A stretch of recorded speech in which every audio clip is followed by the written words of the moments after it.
And we are back for more Kabadoobie craziness. We just blew up a whole bunch of shit with an awesome T-34 tank. And we're still blowing up a whole bunch of shit. I completely forgot about the tank levels in Kabadoobie. Okay, this is awesome. Now, Medal of Honor also had a tank level, but I don't think you can control it though. And actually, you know, was that Medal of Honor or was that a different game? There was a Medal of Honor game, I know there was, where you capture a Tiger tank. But I don't think you control it. I think it's on rails.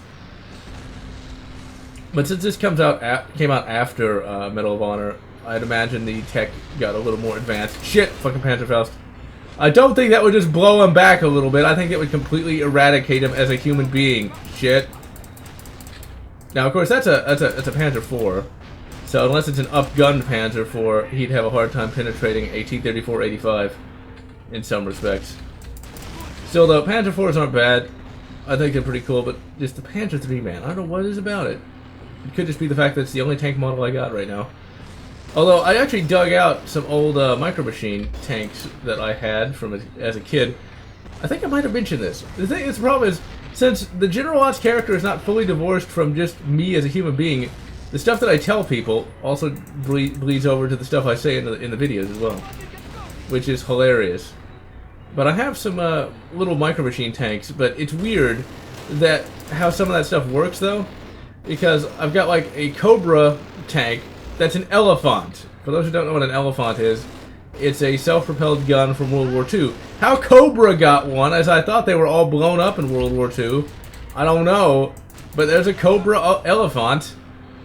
And let's see, also got the two others that are Sheridan light tanks. One controlled by the bad guys. It's not even Cobra, it just has a skull and crossbones, so it's like a pirate tank. Since when did the fucking Somali pirates get access to tanks? But you got like a Sheridan light tank for the bad guys, and then you got a Sheridan light tank for the good guys. The Sheridan light tank's not supposed to be too bad. It doesn't have very good floor armor, I guess is what you'd call it. Ground armor.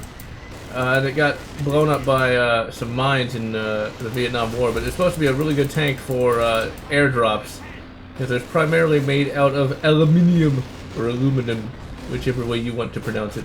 I think aluminium sounds cooler though than just aluminum. Here's a bit of trivia that I'm pretty sure I've mentioned on several occasions. Back in the day, like back in the 1800s, aluminum was worth a lot more than it was today, or more than it is today. To the point where it was like worth more than gold in some respects.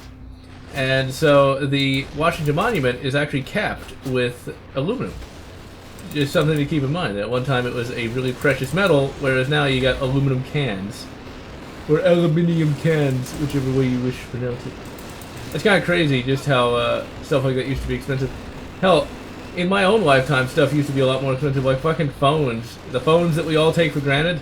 I thought it was really cool to have just a very basic handset. It was a Virgin Mobile handset. It was $80. And for some of you, $80 ain't expensive, but for me, $80 ain't cheap. Hell, you know what's funny? That was just a little handset, right? Whereas the phone I'm using now is a pretty decent smartphone. It was about the same price, and it's vastly superior to what that one was. Which goes to show you technological changes over a short period of time. But okay, I am GeneralLotz. That was another really cool tank level. I can't believe I forgot that. And so I'm going to be signing off and wishing you good Virgin Mobile phone and good Asus phone, whatever makes you happy.